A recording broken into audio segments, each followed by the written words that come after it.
Prabowo itu pemimpin yang punya karakter. Dia adalah serigala sebenarnya. Saya dukung Prabowo dan Prabowo menang.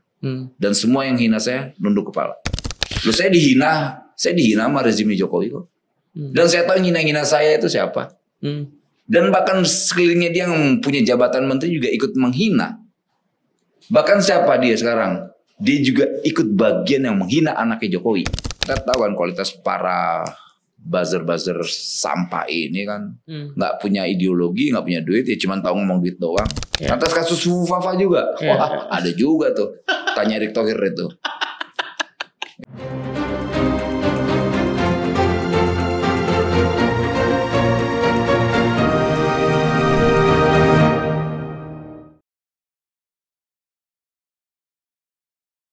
Kembali lagi di program Komisi Meet the Politician, dan kali ini kita kedatangan prajuritnya Pak Prabowo. Kita kedatangan Bang Immanuel Ebenezer. Kita kasih tepuk tangan dulu buat Bang Immanuel. Gue gak bisa tepuk tangan. Kenapa lo gak mau tepuk tangan? Prabowo prajuritnya Prabowo. Oh, lo siapanya Pak Prabowo berarti? Gue ini orang yang punya investasi kemenangan buat Prabowo. Jadi gue gak mau bilang prajurit. Oh, lo gak mau dibilang prajurit? Prajurit itu kan terkesannya tentara, gue bukan tentara. Berarti kalau lo menganggap diri lo sebagai yang berinvestasi kepada kemenangannya Pak, berapa persen investasinya? Pemilik secara saham lo, gila lu yang kurang ajar lo. Lu bilang prajurit nih. Tenang Bang, untuk itu kita akan pecat kreatif kita yang tulis prajurit Prabowo. Pemilik saham, wah kacau ini. Selamat datang Bang Immanuel. Siap Bro Jogi. Gimana kabarnya setelah menang kemarin di Pilpres? Life's good? Lo mau jujur mau enggak? Terserah Bang. Dan jujur dulu deh. Jujur pasti senang ya kan. Oh, of menang. Imun naik semua. Gitu. Bahwa ini kan nggak ngamuk-ngamuk kan? Iya. Pak Prabowo lihat dong. Iya. Senyum. Walaupun cewek senyumnya udah enak. Bawaannya happy. Happy. Kalau orang kalah boleh ngambek aja. Gue nggak mau ngambek-ngambek. Jadi sekarang lagi life's good lah ya. Ya begitulah ya. Perasaannya enak nih. Perasaannya lagi enak. Nah, mumpung lagi perasaannya enak nih, Bang Immanuel nih. Gue mau nanya nih Bang, kenapa nggak jadi maju di Pilkada Kalimantan Utara waktu itu? Oke, itu pertama gue nggak punya duit. Oh, oke. Jujur kan lo kan? Iya. Nah, kedua, Pak Prabowo tidak menginginkan itu. Oke. Dengan alasan bla bla bla lah. Ketiga, ya dia berharap gue di Jakarta. Membantu dia. Oh, membantu beliau. Oke. Nah, gue nggak tahu lah ngebantu di mana kan. Ya. Gitu. Ternyata ya alasannya Noel lebih baik di Jakarta, ngapain di Kalimantan Utara. Secara geografis jauh dan sebagainya. Kedua, penduduknya juga kan dikit. Cuman DPT 500.000. Cuman di Pulau Jawa itu sekecamatan kali katanya. Oke. Gitu. Jadi sayang katanya energimu di sana. Oke. Dengan alasan itu saya terima. Tadi saya pengen banget tuh untuk maju di Kaltara karena pertimbangannya banyak sekali yang harus saya kerjakan. Model kayak saya gini kan aktivis itu ngeliat sesuatu yang kurang serak di hati, baunya gemes, gitu. Nah, yang bisa melakukan itu kan hanya eksekutif. Nah, posisi eksekutif di sana kan cuma gubernur. Nah, dasar itulah kenapa saya pengen maju gubernur saat itu. Pasca saya kalah di Pileg ya, di pemilu legislatif. Walaupun saya suara terbesar nomor 3 di Kaltara, Padahal newcomer. Tahun berapa waktu itu Bang? Kemarin 2024 ini. Oh wow. Bisa lo lihat tuh di Kompas lah ya. Kompas naikin berita soal itu. Tapi menurut saya nggak penting lah soal itu. Yang paling penting saya memberi yang namanya pendidikan politik buat masa Kaltara. Terkait demokrasi itu penting, soal perbedaan dan sebagainya. Kedua, jangan terjebak dengan logika-logika sesat, politik-politik yang hanya basisnya pragmatisme. Menarik gitu. Konkretnya apa misalnya logika-logika sesat politik logika yang sesat itu misalnya kayak pragmatisme misalnya Bang? Dia ya semua diselesaikan dengan duit. I see. Itu semua dengan duit, lantas partai berkuasa, lantas begini belagu dan sebagainya, dan itu kan tidak bagus. Jadi ada semacam kesombongan. Nah, saya kesana itu ya salah satu misinya coba memutus mata rantai kesombongan itu. Oke. Saya ngelawan dari salah satu incumbent yang merasa hebat dari sana, mungkin kawan-kawan tahu. Gitu. Dan pada akhirnya jadi suara ketiga terbesar. Bisa lo cek nggak hoax tuh, nggak bohong. Ada data, ada jejak digital di mana-mana. Ada dong. Ya, luar biasa. Dan kenapa pada saat itu jatuhnya tuh tertariknya di Kaltara, Bang? Kenapa dulu spesifik di situ? situ? Challenge dengan ada orang yang paling sombong dan menjijikkan, itu anggota dewan itu tuh. Itu namanya, gue sebutin nggak namanya? Wah, kalau abang siap menghadapi konsekuensinya sih silakan. Wah, sangat siap. Ya, nggak usah lah bang. Kita nggak usah. Ini inisial mungkin inisial. Bisa? Inisialnya itu. Harusnya kan aman kalau inisial ya secara hukum. Apa yang namanya? Dinosaurus. Oke. Dinosaurus. Oke. Jadi, incumbent paling sombong. Dulu kronologisnya kenapa saya di sana minta itu karena dia dulu salah satu yang meminta saya untuk dicopot di komisaris BUMN, komisaris utama dulu. Saya kaget, padahal saya punya masalah dengan orang ini. Oke. Atas kedua lanjut ribut di grup WhatsApp, ada grup WhatsApp itu diisi oleh para direksi dan komisaris. Karena saya tahu orang ini, ya saya bilang kok orang ini belagu sekali. Dia juga tahu latar belakang saya. Ribut pertama di grup WhatsApp itu. Pertanyaan saya pertama itu, lu nyalek di mana? Lu kan anggota dewan. Gue nyalek di Kaltara. Yaudah, gue di Kaltara. Itu saya sebelum Gerindra. Oh wow. Wah, pas momennya pas tuh. Dia bilang, gue di Kaltara. Yaudah, gue Kaltara nyalek. Beneran gue nyalek di Kaltara. Masya Allah, kaget juga gue. Aduh. Di Kaltara beneran. Pas gue tahu Kaltara luasnya minta ampun, pegel juga bos. Dengkul. Masya Allah, tau begini gue gak kemari deh. Iya, jauh banget bros. Nah, dan kalau kita mau kunjungan 10 orang atau 200 orang itu harus naik speed, high cost. Tapi ya gue udah jatuh omongan kan, malu dong gue. Lo orang Batak ya? Iya, orang Batak. Nah, gue juga orang Sumatera. Kita ini kan kalau sudah menyampaikan statement ya. Statement kan susah mengambilnya lagi, jilatnya lagi kan. Iya betul. Ya terpaksa gue selakuin. Gitu. Itu bukan soal gengsi dan bukan, tapi pertanggungjawaban gue ketika gue menyampaikan itu, gue tantain dan gue nyalek di sana. Alhamdulillah puji Tuhan gue dapat nomor 1 di Gerindra. Gokil. Dan newcomer di sana itu waktu 2019 18.000 jadi 25.000 jadi. Nah gue 29.000 lebih mau 30.000 nggak jadi. Wow. Ternyata gara-gara gue pada kebut-kebutan semua jawab kayak anjing. Aduh, ampun gue. Pada ngebut gara-gara gue masuk. Aduh, gue masih inget data-datanya. 18.000 jadi. 25.000 jadi. Masa gue nggak jadi segini? Nggak, gue masuk ke sana kebut semua orangnya. Walaupun mereka di bawah gue semua. Ya lawan gue ini yang gue tantang ini ya cukup lumayan suaranya, itu di atas gue. Tapi sebagai newcomer, cuman kampanye nggak nyampe sebulan, dengan angka segitu menurut gue luar biasa. Dan Gerindra hormat sekali dengan achievement itu pencapaian itu. Begitu. Nah, melihat bahwa possibility-nya dan kemungkinan untuk digarap lebih lanjutnya itu kan sangat oke ya. Bahwa baru mulai sudah dapat suara sebesar itu, effortnya belum terlalu serius-serius amat juga.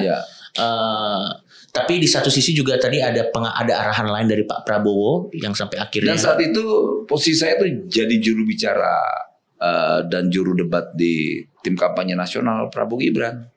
Saya juga wakil komandan di TKN. Saya juga ketua di Rumah Pemenangan Prabowo Gibran.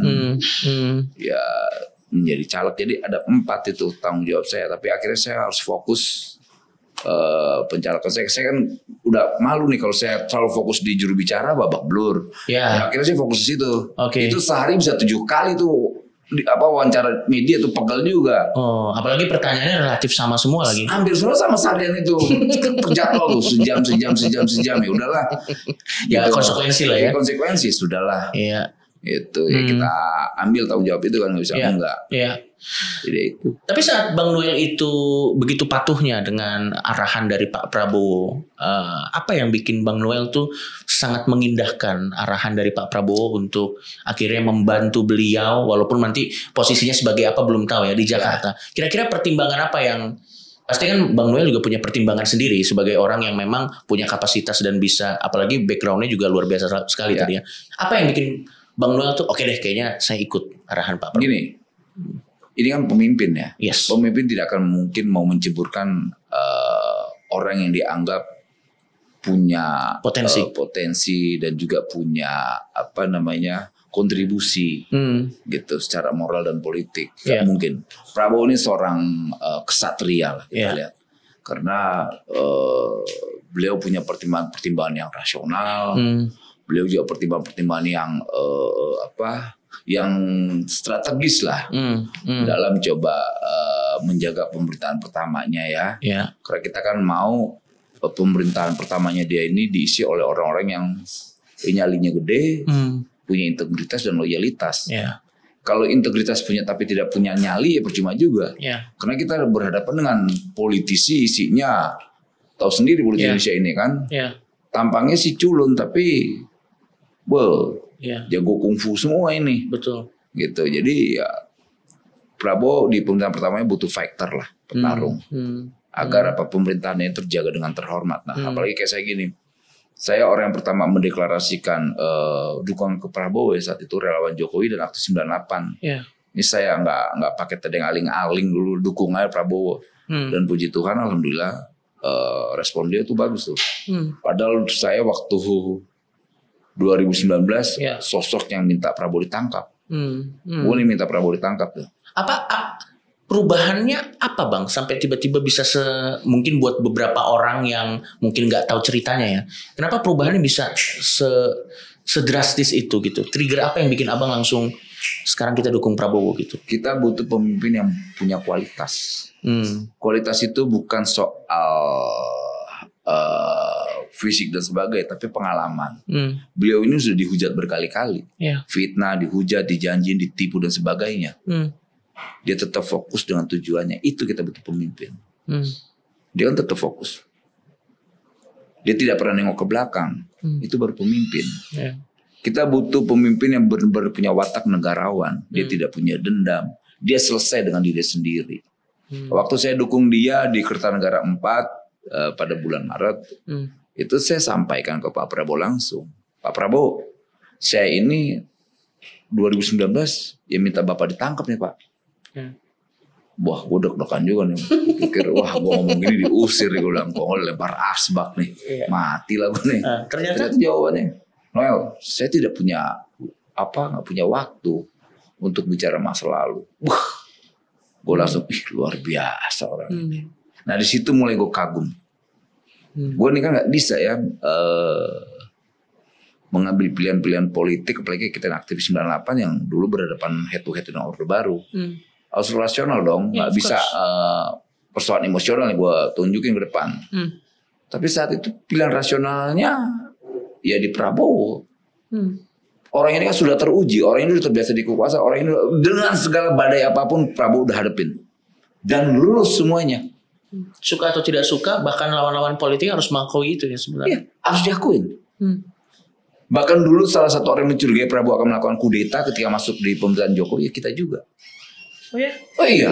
Dan saya sampaikan juga ke Prabowo, Pak, Bapak di luar itu umurnya Bapak mau kudeta Pak ke dalam.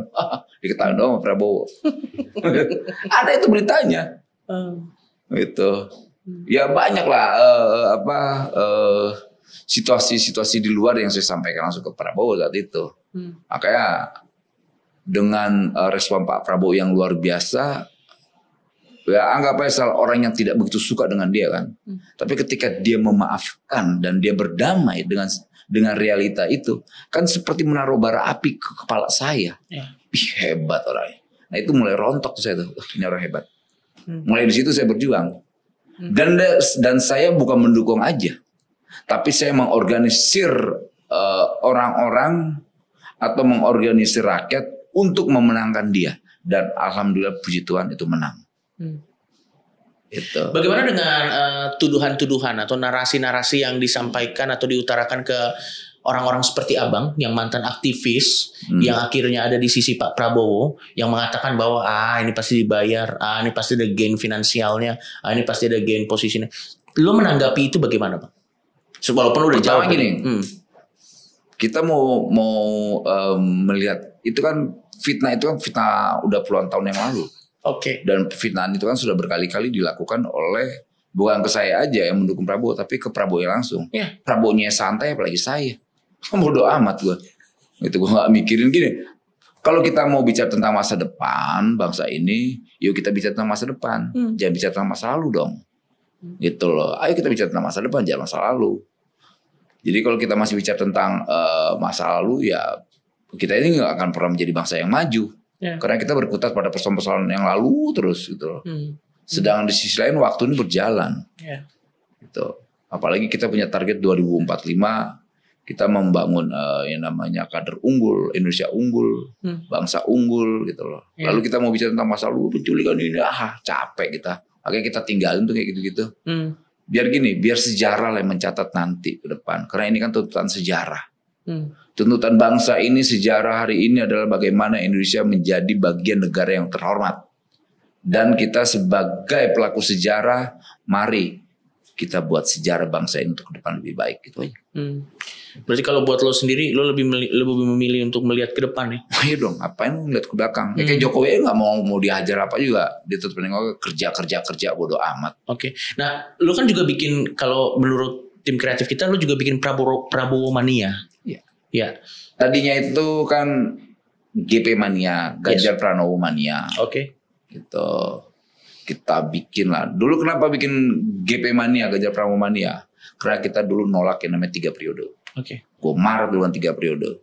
Dan kita tahu gagasan 3 periode ini kan gagasan liar di sekelilingnya Jokowi. Yeah. Gue punya tanggung jawab sejarah. Perjuangan kita dulu 98. Karena saya aktif 98 ya, di Forkot dulu. Salah satu agenda perjuangan kita adalah membatasi kekuasaan eksekutif. Kekuasaan eksekutif nggak boleh melebihi dari 2 periode, 3 periode. Cukup 2 periode, bukan 3 periode. Kemudian ada wacana itu. Ya saya pendukung Jokowi, tapi saya tidak mau. Saya marah soal itu. Saya tolak terus tuh. Akhirnya di sekeliling para bandit-bandit ini di sekeliling Jokowi tidak suka dengan sikap politik saya. Gitu. Nah waktu itu saya bingung alternatifnya apa ya. Oh iya, nggak mungkin saya menolak 3 periode tapi tidak ada politik alternatif yang kita tawarkan. Nah saya menawarkan saat itu mendeklarasikan Ganjar. Deklarasi Ganjar saya. Saya puji Tuhan.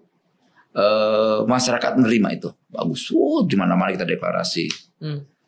Ada satu kejadian yang akhirnya saya sedikit tidak suka dengan Ganjar. Dan itu terkonfirmasi ya perilaku sombong dan angkuhnya. Dan waktu saya keluar saat itu salah satu pernyataan saya yang sedikit ramai saat itu adalah soal pernyataan saya bahwa Ganjar sosok tokoh yang angkuh dan sombong. Dan itu terbukti saya kalahkan tuh Ganjar. Dan puji Tuhan dan kalah dia. Saya nggak ngebayangin kalau saat itu saja Ganjar menang, itu buzzer monsternya itu habisin saya tuh. Sama itu monster dulu yang diciptakan Jokowi. Saya udah bilang Pak Jokowi hati-hati tuh, buzzer itu menjadi monster tuh. Itu bahaya tuh. Mereka nggak punya ideologi. Mereka hanya tahu bagaimana apa tuh istilahnya di YouTuber ini yang nambah aja tuh apa namanya subscribe-nya apa kayak gitu-gituannya lah, engagement atau apalah gitu. Saya bukan di media sosial ya. Tuh, ya kayak gitu-gituannya. Mereka nggak punya ideologi untuk hal itu. Jadi saya bilang ya bertarung dengan saya gini yang punya ideologi nggak bisa lah. Kita kan nggak pernah mati. Apalagi saya selama masih punya energi untuk lawan, saya akan lawan.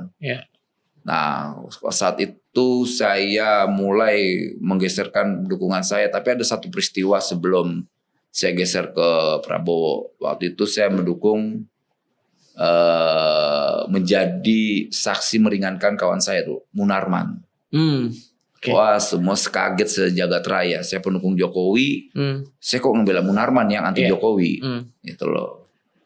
Saya ngebela Munarman yang fitnahnya itu teroris.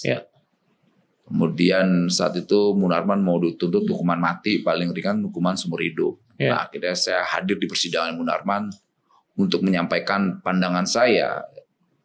Karena di dalam kesaksian saya itu, saya kan dilindungi undang-undang. Saksi meringankan itu kan dilindungi undang-undang. Saya menyampaikan di sidang itu bahwa Munarman bukan teroris dan sebagainya. Ada sebuah fakta, salah satunya adalah gereja di Cinere.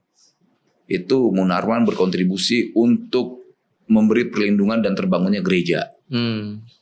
Dan itu bukan fiktif dan juga bukan hoax. Itu bisa dicek. Itu jadi saya coba menggugurkan fitnahan negara, kekuasaan terhadap kawan saya. Nah, setelah dari sidang itu rame saya diterorisin 4 bulan, dihore-horein lah dengan kelompok-kelompok buzzer monster itu. Itu monster lempung sih, besar dong tapi raksasa lempung gampang ngancurinnya. Wah, ribut 4 bulan saya. Setelah ribut, saya waktu itu punya sedikit jabatan di BUMN ya, komisaris utama BUMN, dicopot saya tuh. Dicopot. Tapi saya ingatkan sekali lagi, kekuasaan itu ada batasnya. Dan saya tahu ujungnya gimana. Dan saya tunggu di ujungnya. Dan saya jawab itu sampai detik ini. Saya dukung Prabowo dan Prabowo menang. Dan semua yang hina saya nunduk kepala. Tapi saya gak punya dendam. Ya yang paling minta maaf sih, minta maaf. Saya bilang sudah apa-apa. Tapi saya ajarkan mereka, kesetiaan berkawan itu penting. Kesetiaan dalam ideologi perjuangan itu penting. Kalau kesetiaan dalam duit, itu kapanpun bisa berubah. Tergantung siapa yang punya duit terbesar ya. Dan saya bukan karakter itu. Bagaimana, lo kan sekarang udah jadi Prabowo Mania namanya, betul ya Bang? Tapi sekarang pandangan personal lo terhadap Pak Jokowi berubahkah? Enggak. Menyesal nggak pernah? Enggak ada sedikit pun. Gue walaupun udah difitnah rezimnya Jokowi, gue tidak akan pernah menyesal dukung Jokowi. Dua kali dukung Jokowi tetap tidak berapa? Enggak. Sampai detik ini gue dukung Jokowi. Kalau mau ada 100 kali Jokowi, gue dukung 100 kali Jokowi. Wow. Kalau mau nguji orang itu bukan saat dia dikasih kekuasaan, saat dia dihajar dari kekuasaan, dia harus setia nggak? Dan saya setia sampai akhir itu. Loh, saya dihina sama rezimnya Jokowi kok. Dan saya tahu hina-hina saya itu siapa. Dan bahkan sekelilingnya dia yang punya jabatan menteri juga ikut menghina. Bahkan siapa dia sekarang? Dia juga ikut bagian yang menghina anaknya Jokowi. Contoh kasusnya apa? Soal waktu undang-undang MK itu dikeluarkan, soal umur. Nah, salah satu orang yang samping Jokowi itu ada tuh. Erick Thohir ya, apa namanya, kalau nggak salah Erick Thohir ya, Menteri BUMN itu Erick Thohir bukan namanya itu. Kayaknya namanya Erick Thohir tuh nggak salah. Itu ikut kita tracking buzzernya dan apa orang mobilisasi di MK. Atas kasus Fafa juga. Wah, ada juga tuh. Tanya Erick Thohir itu. Itu. Jadi Jokowi semua diisi oleh para bandit-bandit atau para serigala berbulu domba. Itu konsekuensi dari kekuasaan gak sih Bang seperti itu? Dan apa kira-kira menurut Abang nih yang punya pengalaman banyak sekali, kita nih yang muda-muda pengen tahu, itu hal yang sama tidak akan terjadi kepada Pak Prabowo? Kira-kira apa perbedaannya? Semoga tidak terjadi. Karena gini, kalau ada bisa dibilang hal yang bisa kita pelajari dari apa yang terjadi di masa lalu lah ya, supaya hal yang ini tidak terulang lagi. Kira-kira apa yang harus dilakukan? Itu pertanyaan yang pertama. Dan apa perbedaannya Pak Prabowo dan Pak Jokowi? Bisa nggak kira-kira Pak Prabowo punya resisten terhadap serigala-serigala berbulu domba? Mengutip apa yang Abang bilang tadi. Prabowo itu pemimpin yang punya karakter. Dia adalah serigala sebenarnya. Hati-hati yang berbulu bong-bongan itu dimakan tuh nanti sama Prabowo. Itu hati-hati. Iya. Dan jenderal juga ya. Dia jenderal. Punya dia strategi kombatan, juga. Dia jagoan, dia kesatria, dia pesilat, dia segala-galanya dia. Gitu. Kalau cuman blaga-blaga ya sebagai domba berbulu serigala atau serigala berbulu domba dimakan sama dia ntar tuh. Apalagi kayak modal saya. Tapi yang paling penting bukan di situ. Yang paling penting nanti adalah Prabowo harus siap dikritik. Itu apalagi kayak model kayak saya gini kan nggak bisa hal yang nggak beres. Saya boleh pendukung Jokowi, tapi ketika ada korupsi di sekeliling Jokowi saya marah. Waktu itu saya melawan yang namanya mafia pangan. Minyak goreng, beras susah. Nah, saya lawan tuh. Nah, saya dulu orang yang ini nggak bohong-bohongan. Kalau kalian mau tracking atau apalah ya. Saya dulu yang menggugat sampai kalian tuh mendapatkan pulang pergi kalau orang kampung, kalian yang punya kampung di sana sama kayak saya, yang naik pesawat bolak-balik Jakarta, kampung kita, halaman kita. Dulu kan PCR dengan harga tiket lebih mahal mana aku tanya? Harga PCR apa harga tiket? Aduh, hampir mirip, bahkan kadang bisa lebih mahal PCR-nya. Nah, membuat itu sampai gratis tuh gue gugat itu. Dulu dinegosiasi tuh. Ya udah Noel, kamu dapat satu ampul 10.000. Bilang gue gak mau, gue mau itu gratis. Akhirnya gratis. Kan dulu pesawat udah oke gratis. Angkutan darat mau bikin PCR, bikin lagi PCR bayar. Lalu bilang gak mau. Gitu. Wah, kita ngotot. Dan buzzer-buzzer ini gak ngeliat itu. Yang penting Noel hajar dulu. Tapi ya kan kita tahu kan kualitas para buzzer-buzzer sampah ini kan nggak punya ideologi, nggak punya duit, ya cuma tahu ngomong duit doang. Makanya kawan-kawannya anak-anak muda ini, ya saya senang dengan adanya industri digital, di mana kita bisa menyampaikan pendapat kita secara utuh, ya kan. Kalau di media mainstream kan pasti ada beberapa itu dipotong dan sebagainya. Saya bersyukur sekali ada industri digital hari ini utuh semuanya tersampaikan, apa yang fakta dan realita yang terjadi tersampaikan gitu. Jadi ya, syukur kayak kawan-kawan kayak kamu Coki sampaikan tuh, walaupun itu mungkin berat, mungkin itu mengandung risiko hukum, tapi menurut saya nggak peduli lah. Gitu. Tapi gini Bang, Abang kan dari cerita Abang yang gue tangkap kan Abang ini punya loyalitas yang konkret terhadap persahabatan dan juga terhadap orang yang Abang dukung itu. Bahkan sampai sekarang pun tadi statementnya cukup luar biasa, mengatakan bahwa tidak menyesal pernah mendukung Jokowi gitu kan. Dan sekarang sudah mendukung Prabowo. Seandainya kan sekarang lagi rame nih, ada narasi yang beredar di sosial media, terutama Bang, nggak tahu ini narasinya dari mana, yang mengatakan bahwa akan ada keretakan di hubungan Pak Jokowi dan Pak Prabowo. Kita berandai-andai lah Bang, seandainya hubungannya ini retak. Ya. Abang dengan ideologi Abang yang tidak bisa ditawar-tawar seperti itu, akan ikut yang mana Bang? Sekarang gue tanya, gue mendukung Jokowi, mendukung kekuasaannya apa cita-citanya? Gue challenge dong mereka, bikin sejuta fufa dong. Kalau nggak gue bikin fufa, karena banyak orang gue juga minta nangkap Prabowo santai aja. Wow. Lo gue minta tangkap Prabowo. Iya. Makanya gue bilang fufa. Bikinnya sejuta fufa. Iya. Ngapain? Tapi